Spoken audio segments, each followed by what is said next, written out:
The city of Whitewater, Wisconsin is primarily known for its university, but among folklorists, the city is most notable for its many stories and legends of witchcraft, likely in part fueled by a culture of college students, which has led to Whitewater becoming known as a second Salem.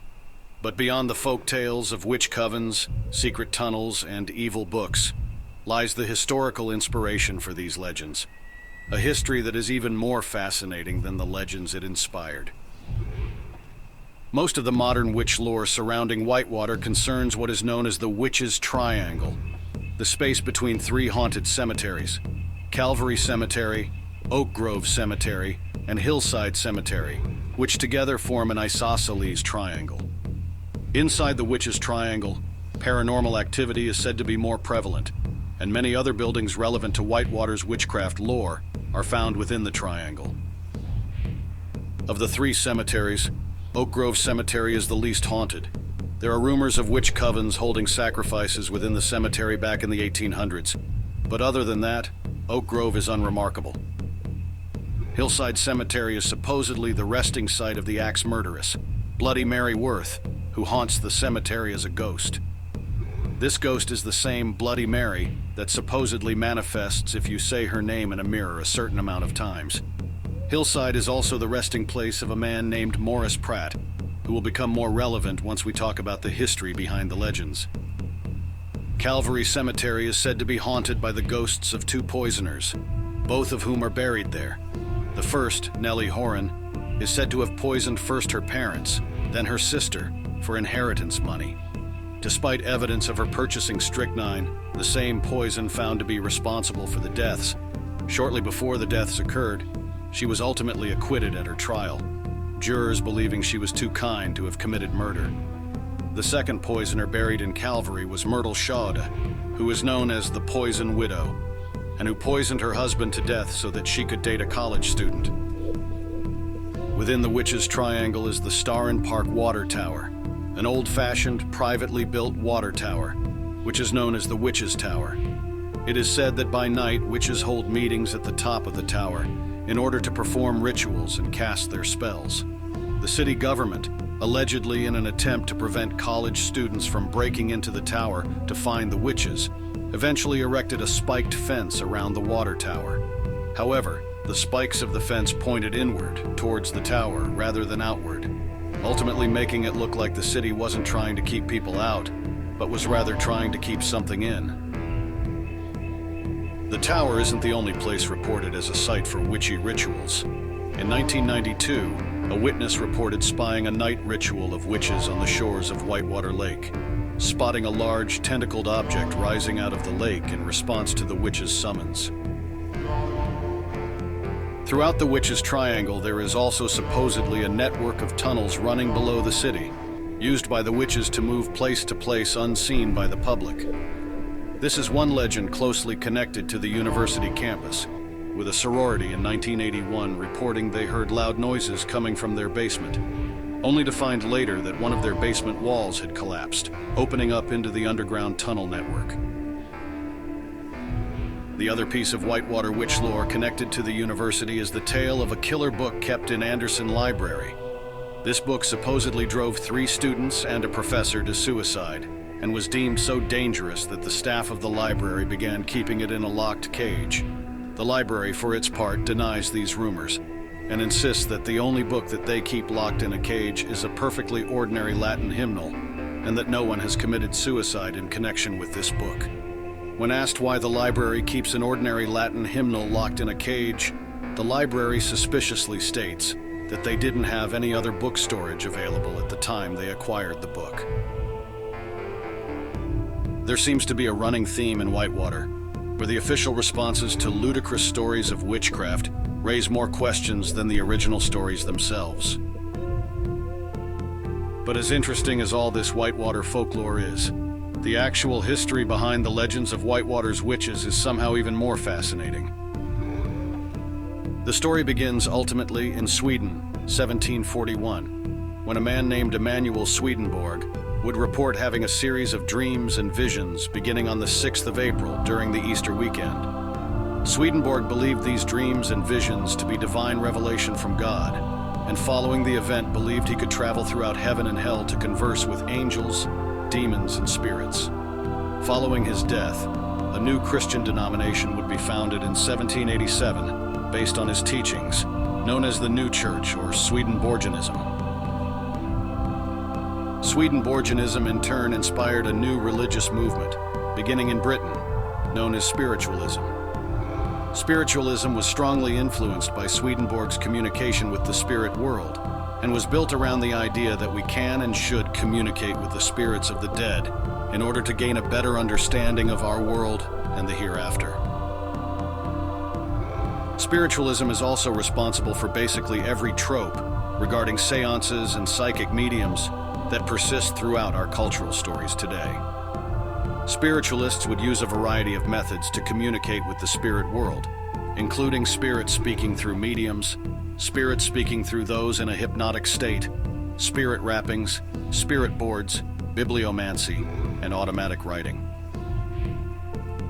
Spiritualism would become popularized in New England due to Leah, Kate, and Margaret Fox, a trio of mediums known as the Fox Sisters, who helped to popularize spiritualism to an American audience beginning in 1848. And at the same time as spiritualism was gaining in popularity in New England, there was an ongoing mass migration of New Englanders into Wisconsin. And so this religious movement came with the migrants into the greatest state.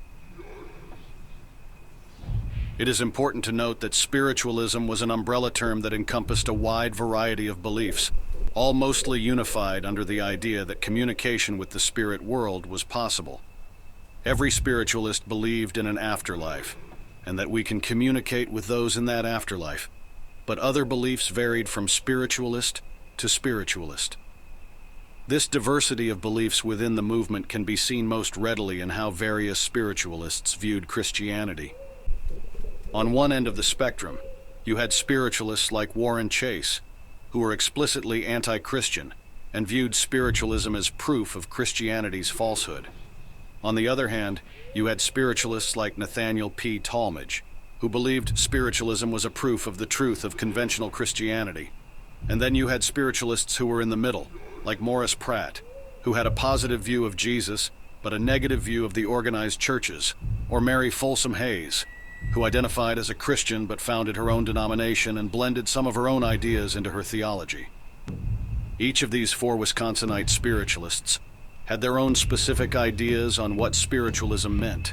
They each had their own unique ideas and theologies, and were all only really unified in their belief in the afterlife, and their belief that communicating with those in the afterlife is possible. One of the most notable Wisconsinite spiritualists was Governor Nathaniel P. Talmage. Talmage was a jack of all trades, working in New York as a blacksmith, farmer, timber merchant, lawyer, and senator throughout his life. In 1840, he turned down an offer to run for vice president under the Whig ticket, instead purchasing land in what would become Fond du Lac, Wisconsin, planning to build a home and retire to the greatest state. In 1844, since he was already planning to move into Wisconsin, he ended up being appointed as the third governor of the Wisconsin territories. While he lived in New York, Talmage considered the spiritualists delusional, but had a change of heart after a judge he highly respected became a spiritualist himself. While he would not become a spiritualist until after moving to Wisconsin, he had a strong belief in premonitions, believing a premonition had saved his life, warning him away from a cannon explosion that killed 5 men when he was aboard the USS Princeton. Talmage became a spiritualist in 1845, following the sudden death of his son William at 19. 2 weeks before his untimely death, William had told his family about a hill with a beautiful tree that he had found, and expressed his desire to be buried there when he died. Following these events, Talmage became greatly involved in the spiritualist movement, even being elected president of the Society for the Diffusion of Spiritual Knowledge. Talmage's personal views on spiritualism included a belief in odic force, a theoretical vital force that was believed to radiate from objects and to which humans were believed to be sensitive to. His personal practice mainly focused on bibliomancy, which is the practice of opening a Bible to a random page and inferring meaning from the randomly chosen scripture, as well as automatic writing, which is a practice attempting to write quickly and without conscious thought to allow a spirit to write in your stead. He believed the entire purpose of spiritualism was to prove the truth of Christianity, as the spirits who communicated with him told him that their function in communicating with the living was as a means to prove the existence of heaven to mankind. Talmage frequently met and was in contact with the Fox sisters, and he was a good personal friend to John C. Calhoun. After Calhoun's death, Talmage began using automatic writing to necromantically communicate with Calhoun's spirit. According to some of Calhoun's other friends, the writings Talmage produced when channeling John C. Calhoun perfectly matched Calhoun's handwriting. Calhoun wasn't Talmage's only spiritual familiar, however, as Talmage also claimed to be able to channel the spirits of Henry Clay and Daniel Webster through his automatic writing. Talmage also allegedly used the power of the spirits to teach his 13-year-old daughter to play the piano. She was reportedly able to perform Beethoven's Grand Waltz without any formal training or instruction, and could produce works of otherworldly music that was beautiful and of the highest tone of religious and moral sentiment. While Governor Talmage's place within Wisconsin history is interesting, as is his place in the broader context of Wisconsinite spiritualism, he has no ties to Whitewater or the folklore there. The two spiritualists responsible for Whitewater's fascination with witchcraft are Mary Folsom-Hayes and Morris Pratt.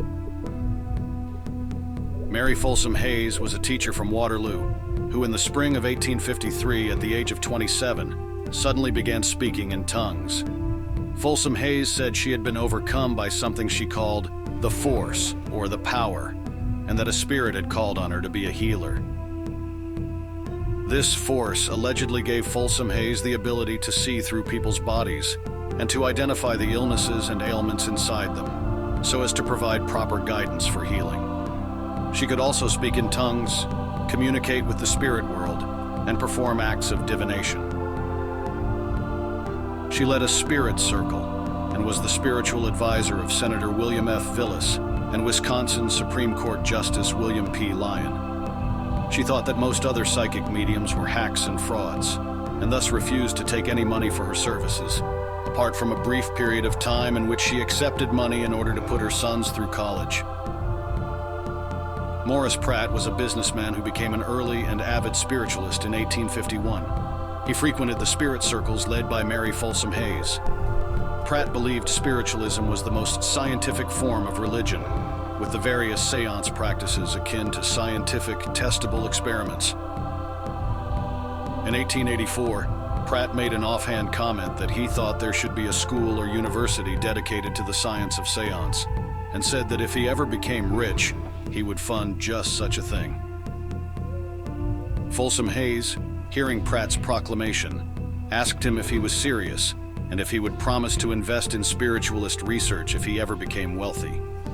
When Pratt confirmed his seriousness and promised indeed that he would fund a spiritualist school if he became rich, Folsom-Hayes told him that the ghost of a German professor had revealed to her the perfect mining location in the Upper Peninsula of Michigan, just over the Wisconsin border, and that if he invested in the land along with her two sons, he would become wealthy. Pratt was thoroughly convinced by this, and along with Folsom-Hayes' two sons as business partners, he bought a tract of seemingly worthless land in the UP and hired a bunch of workers to start digging. From 1884 to 1886, Pratt's miners dug and dug, finding absolutely nothing on this land. Pratt himself began expressing doubts about the whole operation when all of a sudden, the miners struck iron. Not only did the miners find iron, they in fact found the richest veins of iron ever found in northern Wisconsin or Michigan. Pratt and the Hayes brothers' investment turned into the Ashland and Germania iron mines on the Gogebic Range. The rich mines drew workers to the area, resulting in the creation of the city of Hurley in Wisconsin and the city of Ironwood in Michigan across the border. The settlement of Hurley made Folsom-Hayes feel personally responsible for the city's well-being, and she reinvested a good portion of her profits from the venture back into the city that sprung up to house her miners. Through Folsom-Hayes' investments, miners living in Hurley could receive a free education, learning to read and write. Many miners who chose to benefit from her education program went on to be successful foremen or mine engineers, and 6 even went to college at Folsom-Hayes' expense. Mary Folsom-Hayes would retire to California in 1887, where she remarried, becoming Mary Hayes Chenoweth.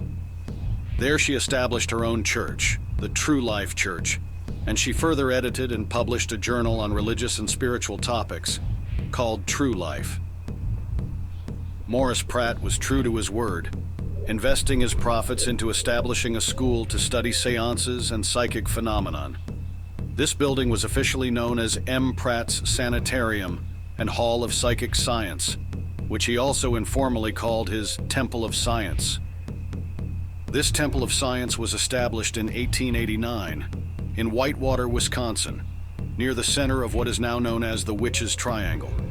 The building itself was 3 stories, with 2 auditoriums, space to offer room and board for students, and the top floor dedicated to hosting seances. Initially, the community of Whitewater was welcoming to the idea of a new school dedicated to researching spirituality, but public opinion began to sour over time, as Pratt invited many spiritualist speakers who were openly anti-religious and hostile to traditional Christianity. Pratt didn't help matters himself, repeatedly and obnoxiously demanding to debate local clergymen on the true nature of Jesus, on at least one occasion being arrested and fined for interrupting a church service with demands to debate the pastor. As the result of these actions, Pratt began to be seen as an opponent to Christianity, and opinions soured on his Temple of Science as a consequence. Locals began referring to the building as either Spook's Temple or Pratt's Folly, and for the most part wanted nothing to do with the building. Morris Pratt's Hall of Psychic Science officially opened its doors to students in 1902. However, Pratt himself did not live to see the event, passing away that same year before the opening, being buried in Hillside Cemetery and leading to the cemetery's reputation as being haunted. The Morris Pratt Institute operated successfully after Pratt's death for more than 4 decades, offering general education in addition to its spiritualism-focused classes, and providing room and board for its female students, before eventually closing in 1946, with the building itself demolished in 1961, so that a telephone company building could be built in its place.